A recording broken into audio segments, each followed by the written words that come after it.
Le gars avec qui je tourne des vidéos, il s'appelle Malik, il est rebeu. Mon autre pote s'appelle Yoel, il est feuge. Moi, je m'appelle Andreas, je suis catholique, on va dire, et on est tous ensemble, on bosse tous ensemble, la diversité, c'est ça.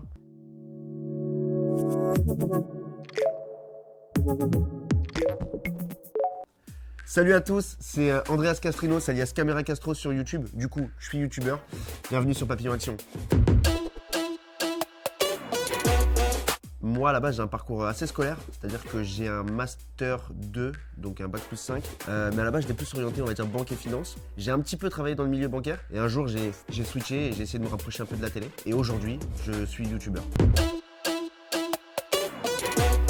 Être youtubeur, c'est, on va dire, vivre des revenus YouTube, donc c'est-à-dire vivre de son activité, de faire des vidéos, de créer du contenu et de le poster beaucoup sur YouTube. Quand je dis youtubeur, c'est plein de plateformes, mais c'est vrai que c'est le nom de la profession, on va dire que c'est youtubeur. Donc je fais du contenu, je le crée, je le poste et j'attends votre verdict.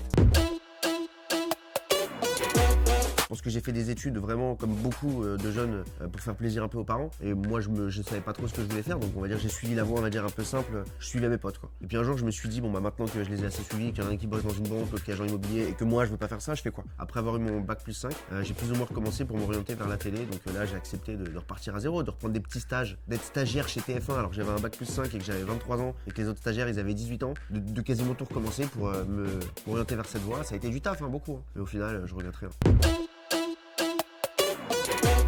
Alors j'ai développé une communauté sur YouTube, un petit peu aussi en télé, et c'est vrai que maintenant que je me rends compte que j'en ai une communauté qui m'écoute et qui me regarde, j'ai envie de pouvoir m'investir et soutenir des causes, par exemple l'inclusion des personnes handicapées, la diversité. Il y a plein de projets sur lesquels j'ai envie de m'investir, maintenant je commence à prendre le temps de le faire.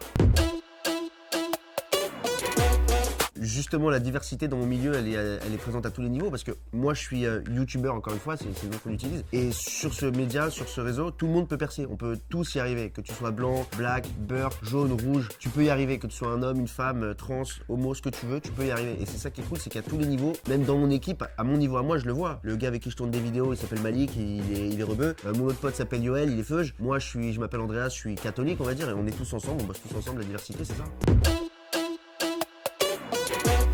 Et bah justement, je pense que sur YouTube, l'égalité des chances est la même pour tout le monde parce qu'on commence tous sur le même socle. Après, il faut savoir saisir sa chance et les opportunités, mais je pense qu'au début, ce qui est bien avec ce réseau, c'est qu'il n'y a pas de discrimination. Tu choisis ton sujet et tu le défends, peu importe qui t'es.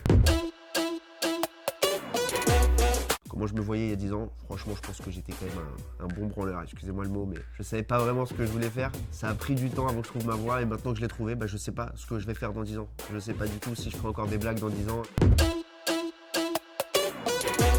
Je pense que la rencontre ou l'expérience qui m'a aidé à avoir cette carrière, je pense que c'était Touche pas à mon poste. La rencontre avec Cyril Hanouna puis avec l'équipe. Tu te confrontes vraiment à un milieu, tu arrives en Ligue 1 de ce que tu veux faire en télé et à partir de là, tu définis des vrais objectifs et tu apprends à bosser vraiment quoi. Le plus bel accomplissement personnel et professionnel, je pense que justement, j'ai pas de bureau, je travaille chez moi, je pense que c'est très dur de les dissocier. Donc je pense que c'est un double accomplissement, c'est d'avoir réussi à vivre de ce que je fais. De me dire un jour, j'ai fait une blague dans la rue, demain, cette blague paiera mon loyer. Pour moi, c'est tous les jours lundi, il n'y a pas de samedi, il n'y a pas de dimanche, on se reposera quand on aura le temps de se reposer, pour l'instant on y va genre.